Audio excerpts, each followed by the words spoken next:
ദേവത കോളേജിലെ സുന്ദരന്മാരെ സുന്ദരിമാരെ, ഞാനൊരു നല്ല പ്രാസംഗികനാണ്. ഈ വേദിയിൽ മൈക്കിൻ്റെ മുമ്പിൽ വന്ന് നിൽക്കുമ്പോൾ ഇങ്ങനൊരു പോഡിയം ഉള്ളത് നല്ലതാണ്. കാരണം എൻ്റെ കാൽമുട്ടുകൾ വരയ്ക്കരുത് നമ്മൾ കാണില്ല. വർഷങ്ങൾ എത്രയായി, 10-27 കൊല്ലമായി സംവിധായകനായിട്ട്. അന്ന് മുതൽ ഈ കേരളത്തിലെ അങ്ങോളമുള്ള കലാലയങ്ങളിൽ ഈ ആർട്സ് ക്ലബ് ഇനോഗ്രേഷൻ ഒരു പ്രധാന ജോലിയാണ്. പക്ഷെ ഇപ്പോഴും ഒരു കലാലയത്തിൽ വന്ന് കയറുമ്പോൾ എനിക്ക് തോന്നുന്നത് ഈ ക്യാമ്പസിൽ ഇപ്പോൾ ഈ ഹാളിലും ഈ വേദിയിലും ഇരിക്കുന്ന ആളുകളിൽ ഏറ്റവും പ്രായമുള്ള ആൾ ഞാനാണ്. പക്ഷെ മനസ്സുകൊണ്ട് ഞാൻ നിങ്ങളുടെ പ്രായക്കാരനാണ്. അതുകൊണ്ടായിരിക്കും ഉപദേശിക്കാനെന്ന് തോന്നിപ്പോയാൽ അത് പൊളിഞ്ഞുപോയി എന്നാണ് അർത്ഥം. അത് വർക്കാവില്ല. ഉപദേശം കേട്ടിരുന്നെങ്കിൽ ഞാൻ ചിലപ്പോൾ ഒരു ഗുമസ്തനായിട്ടോ അല്ലെങ്കിൽ പരമാവധി ഒരു ക്ലർക്കാവും. അതിലപ്പുറം ഒന്നും ആവുമായിരുന്നില്ല. എൻ്റെ അച്ഛനും അമ്മയും ടീച്ചേഴ്സാണ്. ഉപദേശങ്ങൾക്ക് ഒരു ക്ഷാമം ഉണ്ടായിരുന്നില്ല. എൻ്റെ അമ്മ ഒരു കോൺവെന്റ് സ്കൂളിലെ ടീച്ചറായിരുന്നു. അപ്പൊ കന്യാസ്ത്രീകൾ വളർത്തിയ കുട്ടിയാണ് ഞാൻ. അപ്പൊ സിസ്റ്റേഴ്സ് ചെറുപ്പം മുതൽ എന്നെ ഒരുപാട് ഉപദേശിച്ചിട്ടുണ്ട്. സിനിമയിൽ ഞാൻ ജോയിൻ ചെയ്യണമെന്ന് പറഞ്ഞപ്പോൾ അമ്മയെ കെട്ടിപ്പിടിച്ചിട്ട് കന്യാസ്ത്രീകൾ പലരും കരഞ്ഞു.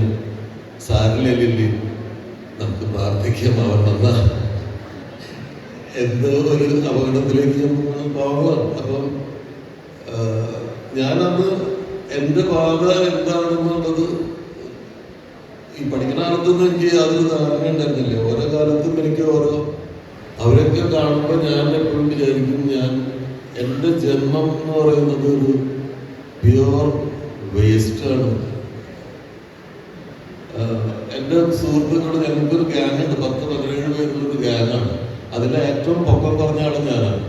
മറ്റേ ഒരു 6-4 തൊട്ടിട്ട് ഞങ്ങൾ നടന്നു വരുന്നത് എന്നൊരു ചെറിയ ട്രയാങ്കിൾ നടന്നു വരുന്ന പോലെയാണെന്ന് പറയാം. ഒരു 90 ഡിഗ്രിയുള്ള ട്രയാങ്കിൾ നടന്നു വരുന്നവർ ഏറ്റവും ചെറിയ ആള് ഞാനാണ്. അപ്പൊ ഞാനിങ്ങനെ ദൈവത്തിനോട് ചോദിക്കും, ഭയങ്കര ക്രൂരതയാണ് എന്നോട് കാണിച്ചത്. എന്തെങ്കിലും അതിൽ മെയിൻ കാര്യം, ഞങ്ങളുടെ മിക്സഡ് കോളേജാണ്. അതിസുന്ദരികളായിട്ടുള്ള പെൺകുട്ടികൾ പഠിക്കുന്ന വള്ളുവനാട്ടിലെ കോളേജാണ്. വള്ളുവനാട് സുന്ദരിമാരുടെ ഒരു സ്ഥലമാണ്. അപ്പൊ ഇവരുടെ മുമ്പില് ഇവരെ ഇംപ്രസ് ചെയ്യാൻ ഒരു സാധനമെങ്കിലും നിങ്ങൾക്ക് എനിക്ക് തരാറുന്നില്ലേ ദൈവം എന്ന് ഞാൻ പള്ളിയിൽ ഓൾട്ടർ ബോയായിരുന്നു. അപ്പൊ കുറച്ചു കാലം ഗിറ്റാർ പഠിക്കാമെന്ന് വിചാരിച്ചു നടന്നു. ഗിറ്റാർ പഠിച്ചാൽ ചിലപ്പോൾ പിള്ളേർക്കൊക്കെ ഒരു ഇഷ്ടം തോന്നിയാലോ എന്ന് വിചാരിച്ചിട്ട്. പക്ഷെ അതുകൊണ്ടൊന്നും കാര്യമില്ല. നിങ്ങളുടെ രൂപം വലിയൊരു ഘടകമാണെന്നുള്ളത് തിരിച്ചറിയാം. അപ്പൊ കോളേജിൽ ജീവിതം എന്ന് പറയുന്നത് എൻ്റെ ഈ ഉള്ളിലുള്ള അമർഷവും നിരാശയും ഒക്കെ എല്ലാ തല്ലിപ്പൊളി പരിപാടികളുടെയും നേതാവായിട്ടായിരുന്നു ഞാനുണ്ടായിരുന്നത്. ഇന്ന് നിങ്ങൾ ചെയർമാൻ സംസാരിക്കുന്ന കണ്ടപ്പോൾ അതുപോലെ സ്റ്റേജിൽ വന്ന് സംസാരിക്കാനുള്ള ചങ്കുറ്റൊന്നും എനിക്ക് ഉണ്ടായിരുന്നില്ല. പക്ഷെ സ്റ്റേജിൽ എല്ലാ പരിപാടിക്കും കയറും. ഗ്രൂപ്പ് പരിപാടികൾ കണ്ടക്ട് ചെയ്തിട്ടാണ് നമ്മൾ കയറുന്നത്. പാടാനൊക്കെ ആഗ്രഹമുണ്ട്. അപ്പോൾ നല്ല പാട്ടുകാരൻ ദിനേശ് ഉണ്ട്. ദിനേശാണ് വൈശാലിയിലെ തുന്തുകിനാഥം എന്നുള്ള പാട്ടൊക്കെ പാടി. ദിനേശിന്റെ നല്ല ഗാനമേളയുണ്ടാവും. മത്സരത്തിന് എൻ്റെ ഗ്രൂപ്പ് ഉണ്ടാവും. ലാൽജോസൻ ടീമിന്റെ ഗാനമേളയുണ്ടാവും. ഞങ്ങൾ കിച്ചൺ ഓർക്കസ്ട്രയും ആക്ഷൻ സോങ്ങും ഒക്കെയാണ് അവതരിപ്പിക്കുന്നത്. അപ്പൊ ഇവിടെ വന്ന് നിൽക്കുമ്പോൾ എൻ്റെ ആ ഒരു കാലം ഞാൻ ഓർത്തു. ഉപദേശങ്ങൾ കൊണ്ട് കാര്യമില്ല, ഉപദേശമാണ് ഉപയോഗമില്ലാത്ത സാധനം എന്ന് പറഞ്ഞാലും ഒരു കാര്യമുണ്ട്. നിങ്ങൾ നിങ്ങളുടെ ജീവിതത്തിൽ നിന്ന് തന്നെയാണ് പഠിക്കുക. ഏത് ഉപദേശത്തെക്കാൾ കൂടുതലും നിങ്ങൾ ഈ ഉപദേശങ്ങളൊക്കെ നിങ്ങളുടെ മനസ്സിൽ എവിടെയോ കിടക്കുന്നുണ്ട്, എവിടെയോ സ്റ്റോറായിട്ട് കിടക്കുന്നുണ്ട്. പക്ഷെ ജീവിതത്തിൽ നിങ്ങൾ നേരിട്ട് നിങ്ങൾക്ക് കിട്ടുന്ന അനുഭവങ്ങളിൽ നിന്നാണ് നിങ്ങൾ ഈ പഴയ ഉപദേശങ്ങളെ റീകളക്ട് ചെയ്യുകയും നിങ്ങളത് അപ്ലൈ ചെയ്യാനും തുടങ്ങും. അപ്പോൾ ക്യാമ്പസ് ലൈഫ് അതിലൊരു പ്രധാന കാര്യമാണ്. നിങ്ങൾക്ക് ഡിഗ്രി വരെ 3 വർഷമേ ക്യാമ്പസ് ഉള്ളൂ. എനിക്ക് ഞങ്ങളുടെ കാലത്ത് പ്രീ ഡിഗ്രിയും കൂടി കോളേജിലായിരുന്നു. ഞങ്ങൾക്ക് 5 കൊല്ലത്ത് സിനിമയിൽ എത്തിപ്പെട്ടപ്പോൾ പിന്നീട് 9 വർഷം കമൽ സാർ അടക്കമുള്ള 10ഓളം സംവിധായകരുടെ കൂടെ സംവിധാന സഹായിയായും അസോസിയേറ്റ് ഡയറക്ടറായിട്ടും ഒക്കെ വർക്ക് ചെയ്തപ്പോൾ പിന്നീട് ഞാനൊരു സംവിധായകനായപ്പോൾ ഞാൻ തിരിഞ്ഞു നോക്കി എന്നേക്കാൾ പാടാൻ കഴിവുള്ള, കഥ എഴുതാൻ കഴിവുള്ള, കവിത എഴുതാൻ കഴിവുള്ള, എന്നോടൊപ്പം നാടകങ്ങൾ സംവിധാനം ചെയ്തിരുന്ന, നാടകത്തിൽ അഭിനയിച്ചിരുന്ന ആളുകൾക്ക് ഒന്നും കിട്ടാത്ത അല്ലെങ്കിൽ ഒന്നുമില്ലാത്ത എന്താണ് എൻ്റെ ഉള്ളിലുള്ളത്, അല്ലെങ്കിൽ എന്താണ് എന്നെ ഇവിടെ നിലനിർത്തിയത് എന്ന് തിരിഞ്ഞു നിന്ന് ആലോചിക്കുമ്പോൾ ക്യാമ്പസിലെ 5 വർഷങ്ങളാണ്.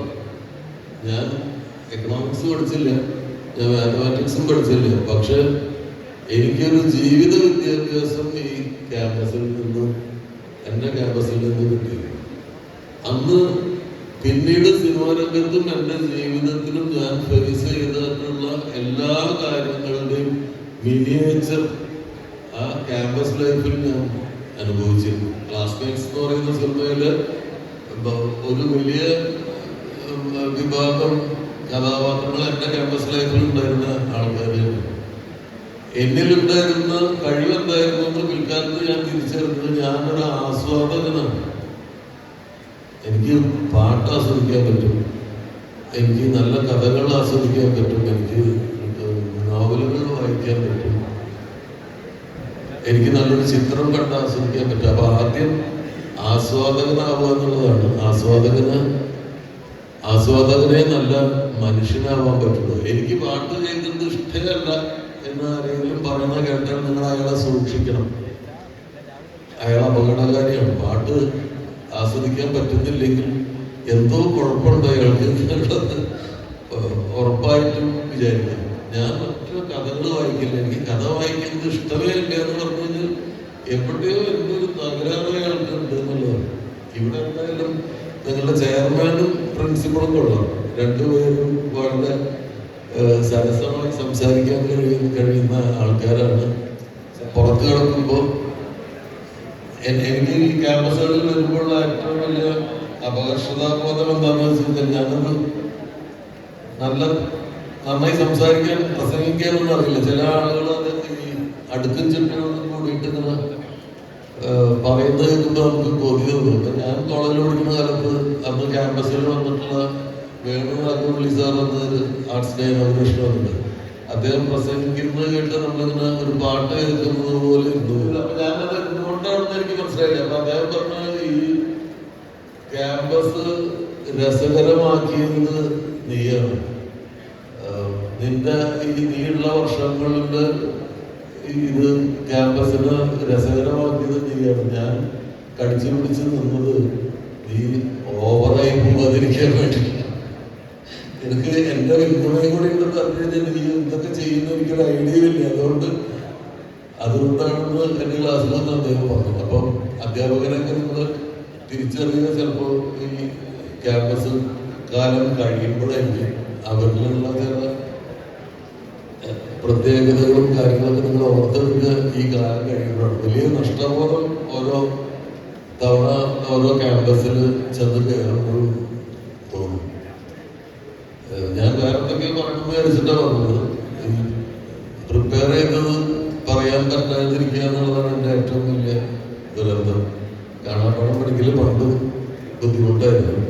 അപ്പൊ അതുകൊണ്ട് ഞാൻ സാറിനോട് പറഞ്ഞത് ഒരു ഇന്ററാക്റ്റീവ് സെഷൻ വയ്ക്കാം. അപ്പൊ ഇതൊരു റേഡിയോ പോലെ നിങ്ങൾക്ക് കേൾക്കാൻ താല്പര്യമുള്ള വിഷയമാണോ എന്നറിയാതെ വൺ സൈഡഡ് ആയിട്ട് പറയുന്നതിനേക്കാൾ നിങ്ങൾക്ക് അറിയാൻ ആഗ്രഹമുള്ള, ചോദിക്കാൻ ആഗ്രഹമുള്ള കാര്യങ്ങളുണ്ടെങ്കിൽ ചോദിക്കാൻ. അപ്പൊ എനിക്ക് മറുപടി പറയാൻ, എനിക്ക് ആ ചോദ്യത്തിൽ പിടിച്ച് കുറച്ച് സംസാരിക്കാൻ പറ്റും.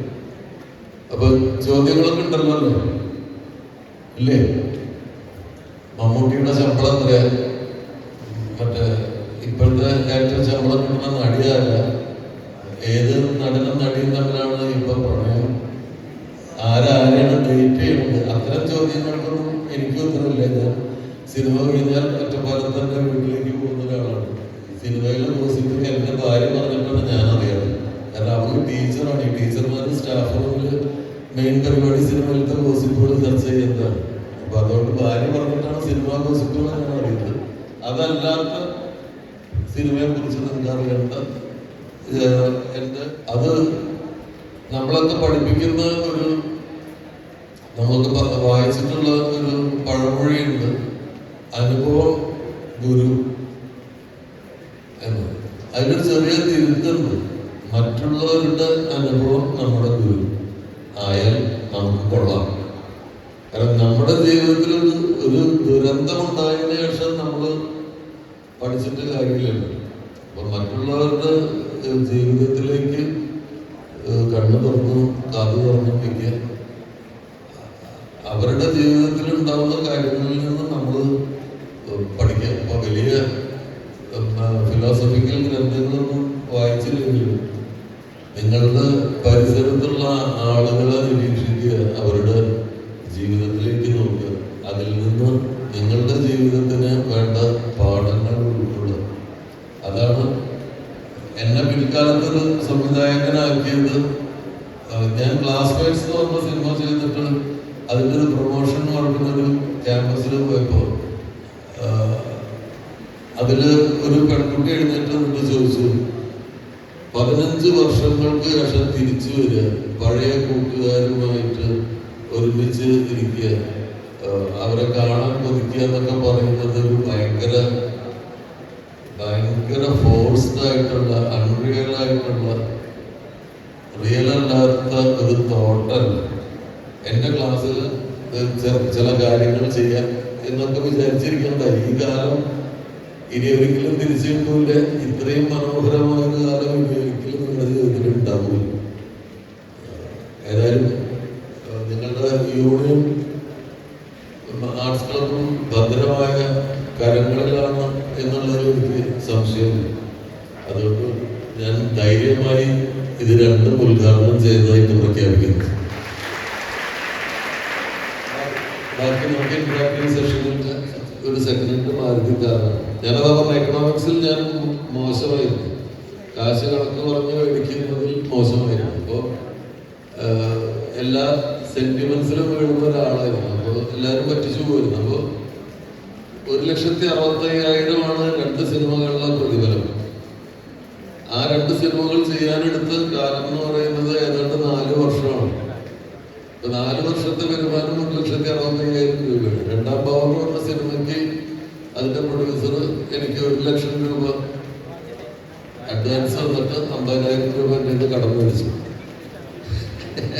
അങ്ങനെ 3 സിനിമകൾ കഴിഞ്ഞ് ആ സിനിമ പരാജയപ്പെടും കൂടി ചെയ്ത് കഴിഞ്ഞപ്പോൾ ഇനി ജീവിതം മുന്നോട്ട് കൊണ്ടുപോകാൻ ഈ പണി പറ്റില്ല എന്ന് തോന്നി ഞാൻ ദുബായിക്ക് പോകാനൊക്കെയുള്ള എല്ലാം ശരിയായ സമയത്താണ് ദിലീപാണ് വീട്ടിൽ വന്നിട്ട് പറഞ്ഞു, നീ അങ്ങനെ കുറച്ചുകൂടി പോകാൻ പറ്റില്ല, എന്നെ വെച്ചിട്ട് സിനിമ പ്ലാൻ ചെയ്തു, നീ കഥ റെഡിയായാൽ ഉടനെ ഡേറ്റ് ആണെങ്കിൽ നമുക്ക് തുടങ്ങാം എന്ന് പറഞ്ഞ് ദിലീപാണ് എന്നെ വീണ്ടും ഈ കരിയറിലേക്ക് തിരിച്ചു കൊണ്ടുവരുന്നത്.